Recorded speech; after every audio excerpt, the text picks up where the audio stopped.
c'est le petit dernier.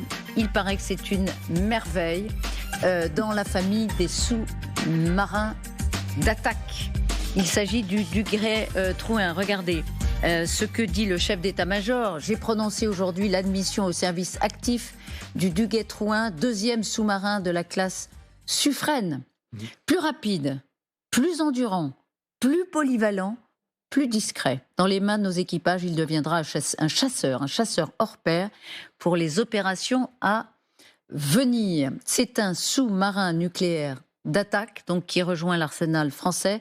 Un couteau suisse, comme le dit Bruno Tertrais, directeur adjoint de la Fondation pour la recherche stratégique, qui était hier soir sur le plateau de LCI. Les sous-marins nucléaires d'attaque, effectivement, ne lancent pas d'armes nucléaires, mais sont propulsés par des réacteurs nucléaires, ce qui fait qu'ils sont très silencieux, et c'est pour ça qu'ils sont extrêmement intéressants, parce qu'ils ont tapis dans les océans, et ils vont pouvoir faire à la fois des missions de renseignement, des missions d'accompagnement, et c'est vraiment le couteau suisse de la Marine nationale, le SNA, sous-marin nucléaire d'attaque.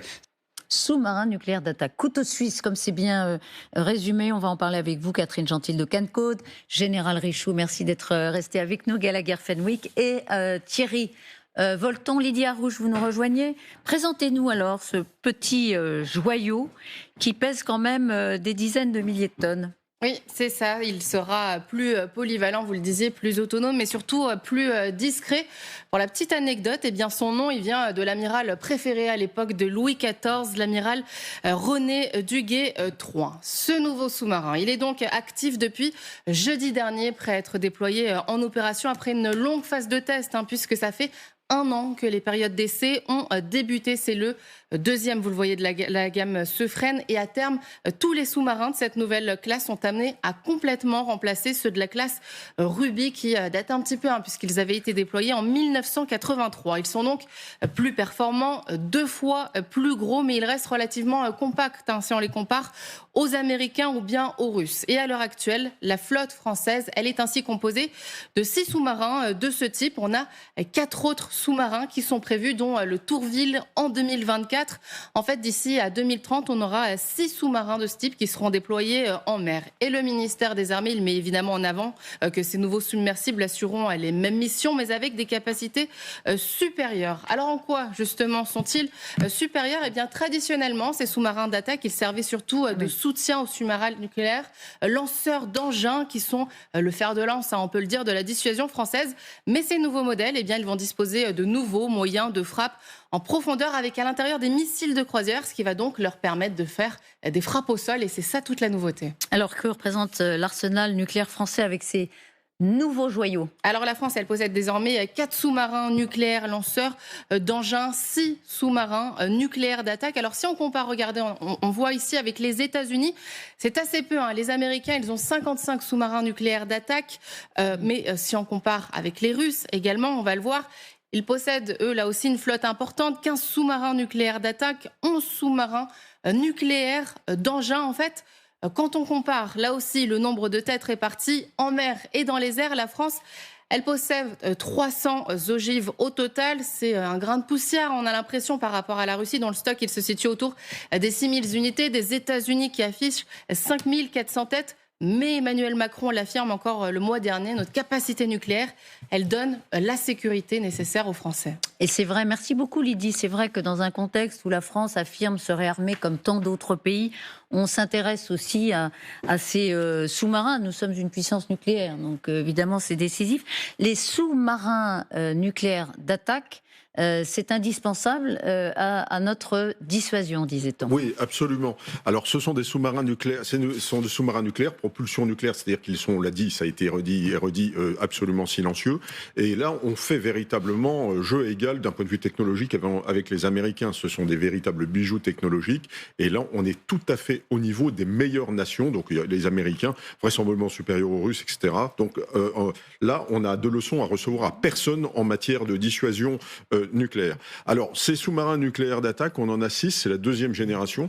Alors, Duguay Trouin, c'est très intéressant parce que Duguay Trouin, il était capitaine corsaire à 18 ans. Est-ce que vous imaginez ? C'est un type qui a fait à peu près 80 combats à la mer, c'est-à-dire ça en fait 7 par an pendant toute sa carrière militaire, et il a pris Rio de Janeiro en 1711 avec une escadre corsaire. Voilà, donc c'est un géant de l'époque Louis XIV, qui a été l'équivalent du chef d'état-major de la marine à l'époque. Voilà, donc c'est tout à fait symbolique. Alors, ce sous-marin, il est intéressant. Nous en avons 6. Hein, il y en a, je crois, 2 de la classe Suffren, et puis encore Calas de la classe Ruby qui vont être remplacés. Donc, ils font la protection d'abord des sous-marins nucléaires. Vous l'avez dit, c'est un chasseur, c'est-à-dire qu'il ouvre la voie des sous-marins nucléaires et il le protège lorsqu'ils sont en mission. Mais en même temps, ils sont spécialisés aussi dans les missions de renseignement, c'est-à-dire qu'ils peuvent se rapprocher des côtes, ils peuvent larguer des forces spéciales sur les plages, ils peuvent faire des missions sur des côtes hostiles tout à fait intéressantes. Ils participent aussi, on ne le dit pas assez suffisamment, à la protection du groupe aéronaval. C'est-à-dire que quand il y a le porte-avions Charles de Gaulle, il y a des frégates anti-aériennes, anti-sous-marines, mais il y a aussi 1 ou 2 sous-marins nucléaires d'attaque qui est sous l'eau, qui protège le Charles de Gaulle. Donc ça, c'est très très intéressant. Le Duguay-Trouin, il est absolument indétectable. Ah ben, il est indétectable comme les sous-marins nucléaires. Alors absolument, ça n'est jamais absolument, mais quand on est dans les profondeurs de l'eau... Mais vous dites sa discrétion est une de ses valeurs ajoutées absolument. Par rapport aux générations précédentes. C'est justement la qualité des sous-marins nucléaires. Marquer un sous-marin détectable, c'est pas un sous-marin qui sert à grand-chose. Quand ils disparaissent dans les profondeurs, ils sont invisibles. Ils sont absolument invisibles. C'est la différence avec les sous-marins diesel qui, eux, d'abord émettent du bruit et ensuite sont obligés de remonter pour faire de l'oxygène de temps en temps. Évidemment, on n'envoie pas une invitation avant de déployer les sous-marins pour éventuellement... Bon, ça fait partie de l'ambiguïté stratégique. On ne sait pas où ils sont. Non, après dilution, en fait, donc... effectivement, il y a très peu de personnes, même les personnels qui sont à bord ne savent pas exactement où est-ce qu'ils se situent. C'est-à-dire que vous avez l'officier commandant, donc l'amiral, éventuellement son suivant qui doit être en capacité de reprendre les commandes s'il devait arriver quelque chose à l'amiral, à les plans. Le président peut avoir accès à ce genre d'informations, mais il y a très peu de personnes. Mais je crois même qu'un jour, l'amiral Vichot nous avait dit sur ce plateau que lui, il a commandé des sous-marins nucléaires, et il ne savait pas. Alors, si on lui donnait un ordre, mais il ne savait pas exactement où il devait aller. Alors, exactement. Il ne sait pas exactement où il doit aller. En revanche, à tout instant, l'amiral Vichot, et ça j'étais là quand il expliquait, sait où il est. Son suivant également, l'officier suivant, vous avez raison. Il sait où il est, mais il ne sait pas très bien où il doit aller. Puis, voilà, exactement, parce qu'il y a un périmètre. L'équipe de navigation, ils sont 2 ou 3, il disait, je crois, parce qu'il y a forcément le type qui s'occupe de la navigation qui sait où il est. Après, mais c'est dire le caractère extrêmement confidentiel de ces opérations, c'est fou. Tout à fait, mais ça participe justement de la dissuasion. C'est ça, en fait, la menace que vous faites peser sur vos ennemis potentiels, c'est le fait qu'ils ne sachent pas où vous êtes et de quoi vous êtes capable. Donc, effectivement, il y a 2 choses, et ça a été dit par le général Richoux, c'est très bien expliqué par Bruno Tertrais également. Il y a le caractère furtif qui est, si vous voulez, essentiel pour ce bâtiment et qui vient de sa capacité, encore une fois, à se diluer en émettant le moins de son. Donc ça, c'est l'énergie nucléaire qui fait que la propulsion est bien plus silencieuse qu'une énergie qui serait la combustion donc de diesel. Et puis aussi le moins d'émissions possible. Donc vous ne recevez et vous n'émettez aucune information afin d'éviter toute détection par vos ennemis au potentiel. Et ce qui soit dit en passant, parce qu'il faut quand même coordonner avec d'autres bâtiments de la marine française qui parfois peuvent vous croiser sans le savoir. C'est-à-dire que parfois, vous pouvez avoir un groupe français qui va se retrouver dans un périmètre où éventuellement peut naviguer. Vous ne le savez qu'après. Oui, vous n'êtes pas détectable non plus par vos pairs, si je puis dire. Alors, je pense qu'il y a quand même... voilà, il y a un peu de coordination. Attention. Oui, c'est-à-dire que très peu de personnes ont l'accès au plan de navigation de ces sous-marins, que ce soit les SNLE ou les SNA. On va poser une question au général Norlin, qui nous fait l'amitié d'être avec nous en visio, comme on dit. Général Norlin, vous qui êtes un des anciens directeurs de l'IHEDN, vous connaissez tout ça par cœur. C'est un joyau technologique, effectivement. Combien de temps on met pour, sur un chantier naval, et on en a en France, construire ce type de joyau ? Écoutez, d'abord bonjour, mais Bonjour bien à sûr on vous, met Général. plusieurs années rien que le fait que les essais à la mer ont duré presque un an montre que technologiquement, industriellement, c'est une entreprise assez compliquée et donc forcément longue. La première chose que je voudrais dire, c'est que justement c'est sur la technologie qui a été développée par la France, et en particulier par Naval Group, qui vient en matière de sous-marins et qui vient notamment de vendre des sous-marins effectivement qui ne sont pas à propulsion nucléaire aux Pays-Bas en ce moment, ce qui démontre que cette qualité technologique est reconnue internationalement. Mais ce que je voudrais surtout dire, c'est que presque tout a été dit par vos excellents participants à ce plateau, sauf que dès que le mot nucléaire est écrit ou annoncé, tout le monde parle de dissuasion nucléaire. Mais ça n'a rien à voir. Les sous-marins nucléaires d'attaque, ce sont des sous-marins à propulsion nucléaire. Ils n'emportent pas d'armes nucléaires. Donc, contrairement aux sous-marins nucléaires lanceurs d'engins. Voilà, qui eux sont capables de les lancer.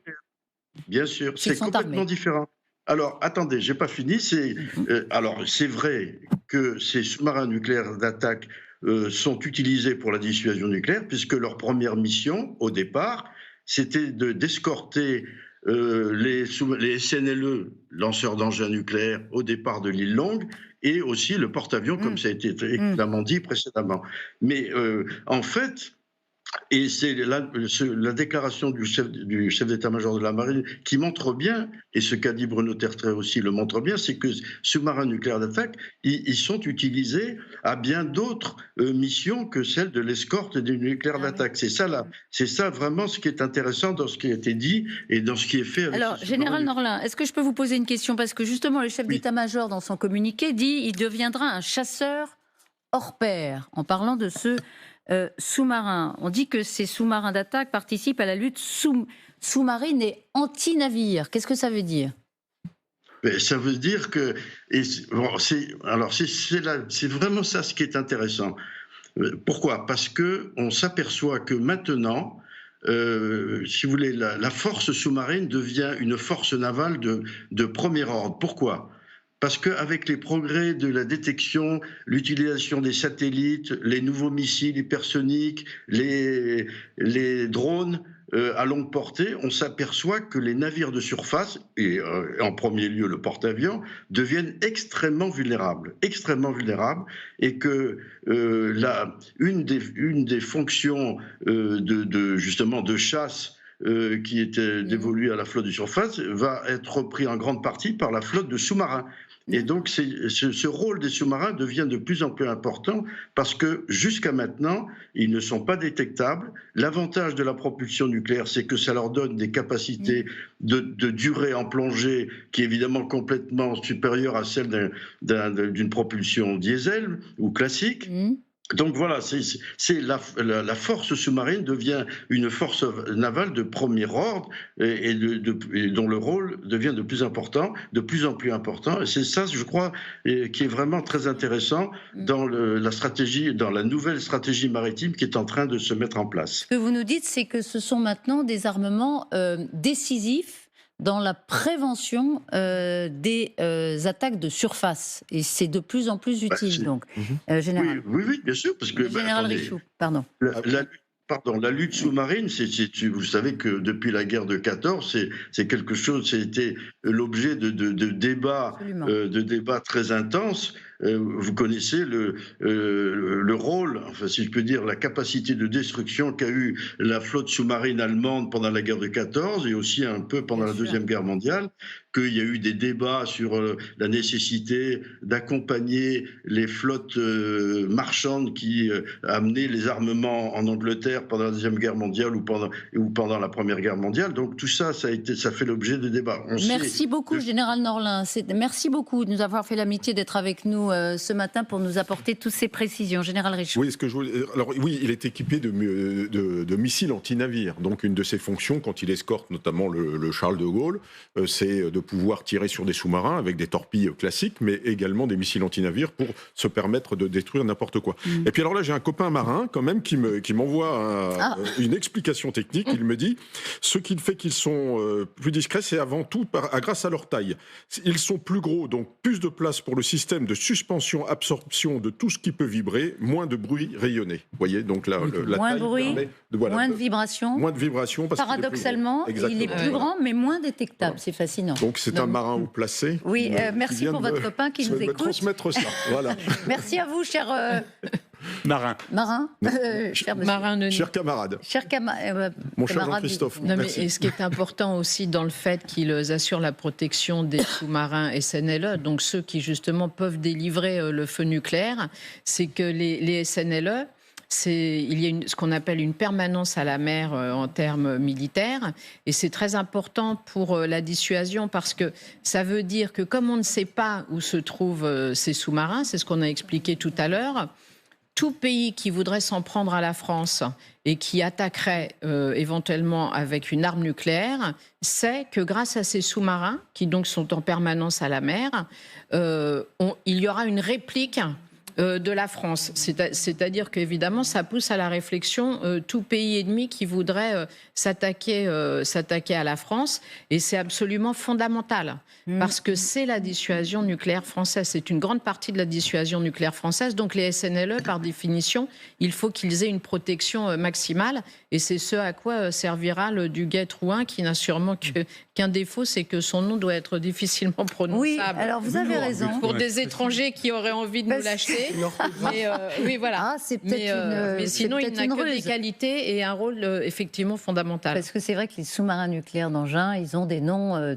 plus facile, téméraire, redoutable, le submersible, le téméraire, pas l'incroyable, mais... Je voudrais dire un tout petit mot. Je suis absolument pas spécialiste, évidemment, de sous-marins et de tout ça, mais si on observe un peu les choses de très loin, de haut, d'histoire, si je puis dire, c'est ça qui est fascinant. La guerre avance, nous avons les nouvelles technologies, des satellites, des drones, etc. Mais les voies maritimes, le contrôle des voies maritimes, le contrôle de la mer, c'est essentiel en termes de stratégie et depuis très longtemps. Et de rapports de force. Voilà. Et des rapports de force, et donc c'est très important d'avoir évidemment une présence sur ces mers. Et on le voit en mer Noire, hein, Dieu sait si on en parle, et des Dardanelles, Bosphore, etc. Mais non, juste pour dire que la raison pour laquelle les tableaux qui étaient présentés par Lydie sont très importants, c'est parce que si la France... Vous voulez dire les comparaisons ? Mais bien sûr. On peut peut-être les revoir, et d'ailleurs on va inviter la Chine, cadre, justement. Si vous voulez, de votre diplomatie, c'est aussi comme ça que se mesure ce que vous valez, ce que vous pesez et ce que vous êtes capable d'imposer. Donc c'est la raison pour laquelle on fait ces calculs, ça peut paraître un peu transactionnel. C'est la raison pour laquelle la première remarque qui est faite par le général Arouchou, c'est de dire on n'a rien à envier aux Américains qui ont des SNA, alors ils en ont plus, mais les nôtres qualitativement sont comparables aux leurs. Donc il y a la quantité, mais il y a aussi la qualité. Et donc, de ce point de vue-là, c'est pour ça que la France... Vous voulez dire que nous, on n'en a que 3, quand par exemple la Chine en a 48 ? Alors, propulsion diesel, hein. Donc c'est pas pareil. Oui, ils en ont 6 seulement, de même qualité, enfin propulsion nucléaire. On peut aussi rappeler la réalité des chiffres, qui est celle des budgets militaires de ces nations respectives. Les États-Unis, c'est 820 milliards de dollars par an. La France, c'est peut-être 50. La Russie s'est mise en économie de guerre. Elle est quelque part un petit peu moins de 100. La Chine, c'est 250. Donc il y a cette réalité matérielle-là. Mais la France fait partie de coalitions. Donc c'est aussi comme la vraie disproportion. Pardon, Gallagher, je vous coupe, mais la vraie disproportion, elle est avec les États-Unis. Mais les États-Unis sont très loin devant, vous savez, à tout point de vue. À tout point de vue. Mais vous l'avez rappelé, c'est proportionnel, évidemment, à leur budget militaire et aussi au nôtre. Et comme en même temps, il y a peu de chances qu'un jour on fasse la guerre aux États-Unis, c'est moins inquiétant. Ça dissuade. Exactement. Que par rapport à la Russie qu'on peut voir. On rappelle que les c'est 1000 fois Hiroshima. Hein, oui, c'est ça. Sous-marin, lanceur. Un sous-marin, c'est 1000 fois Hiroshima. Donc vous n'avez pas besoin d'avoir 6000 têtes. Je suis d'accord. Et je rappelle quand même que les Occidentaux versus les Russes, c'est la parité. Parce que quand vous rajoutez les Britanniques, les Français et les Américains, il y a 6000 têtes également.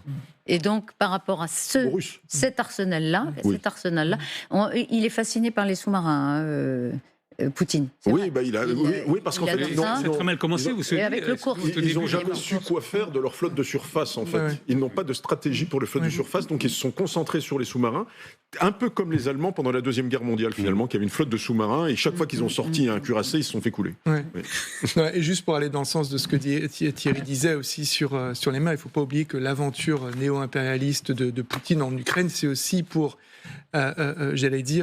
répondre à une vieille obsession russe qui est l'accès aux mers chaudes et qui continue de les hanter jusqu'aujourd'hui et d'être un besoin absolument majeur pour leur économie. Juste un autre chiffre qui m'a marqué, j'ai fait une petite addition l'autre jour, si vous prenez les budgets militaires des 27 de l'Europe, vous arrivez à 400 millions, ça reste la moitié du budget militaire des États-Unis annuel. Donc moi je suis tout à fait d'accord avec Catherine, nous n'avons jamais...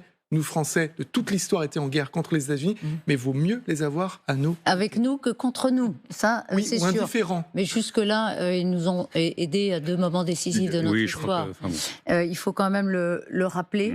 Juste une photo pour vous montrer, à propos de notre arsenal maritime, ce qui va aussi être mis en service, mais alors dans quelques années, mais à l'échelle de la construction navale, c'est demain. C'est le successeur du Charles de Gaulle, un porte-avions, le prochain porte-avions français. Est-ce qu'on peut voir peut-être on va voir déjà sa fiche d'identité. Il arrive en 2038 quand le Charles, il paraît que le Charles de Gaulle, les marins entre eux disent le Charles. Sera mis à la casse ou en tout cas moins performant, moins utilisé. Celui-là, le prochain porte-avions français, 75 000 tonnes. C'est le double pratiquement, pas tout à fait, mais de son prédécesseur. Quarantaine d'aéronefs, des Rafales marines. Oui, et puis les hélicoptères, des drones, des avions de combat. 5000 personnes à bord. Oui. 5000 personnes, c'est une ville. Alors 5000, j'ai pas entendu ça. Moi, j'ai entendu 2000. Hein. Il sera pas, parce que 5000, c'est énorme. Hein. C'est énorme. Bon, ce qu'il faut voir, il sera plus gros parce que le chasseur du futur sera plus gros. Et donc, quand on va faire le FCAS avec les Allemands, si ce projet débouche, ça sera un chasseur vraisemblablement plus gros. Donc, on a besoin d'un vecteur plus gros pour pouvoir le transporter, parce qu'il n'y a pas énormément de plus de regardez, on voit les images de synthèse d'avions que l'on en a aujourd'hui, en fait. C'est énorme. Vous êtes déjà allé sur un porte-avions dans le cadre de vos sur reportages? Le porte-avions, oui. Sur le porte-avions, oui. Et c'est vrai que c'est impressionnant, parce que c'est ce qu'on vient de dire, c'est une ville. Hein, c'est vraiment une ville sur l'eau avec... évidemment de quoi attaquer ou défendre. Et on voit très bien justement les frégates qui sont autour pour assurer sa protection. Ceci dit, on sait que stratégiquement, ça devient de plus en plus fragile en vérité, un porte-avions. On le sait, je veux dire. Enfin, moi j'ai lu plein d'articles là-dessus en disant quand même que c'est un bâtiment formidable, c'est un bâtiment amiral, etc. Mais c'est pas facile à défendre et que d'ailleurs les Chinois travaillent énormément sur la destruction des porte-avions. Parce qu'ils savent que c'est la faiblesse. Parce qu'ils en ont très peu. Et ils se disent, s'il y a une guerre, il vaut mieux pas avoir des explosions. D'accord, c'est très vulnérable. Oui, non, mais ils en ont 3 pour l'instant. Ils ont 2 porte-aéronefs. Oui, c'est impressionnant. C'est pas un porte-avions, il n'y a pas de catapulte, en fait. Qui sont sur la plateforme, donc. Ce qui est génial, c'est de les voir décoller et atterrir. Hein, c'est magnifique. Alors là, ce qu'on voit sont des images de synthèse. Mais enfin, ça se passe comme ça. Vraiment pour conclure. Oui, alors, un porte-avions, ça ne peut être utilisé qu'en très très haute mer. C'est-à-dire, on a bien vu que dans des mers fermées, comme la mer Noire, la Baltique, la Méditerranée, on risquait aujourd'hui, avec les drones, etc., être pris. Donc ça c'est surtout valable, je pense, pour l'Atlantique et le Pacifique, et éviter d'utiliser ça dans les mers fermées, parce que là, vu la portée des vecteurs, effectivement, il est très vulnérable.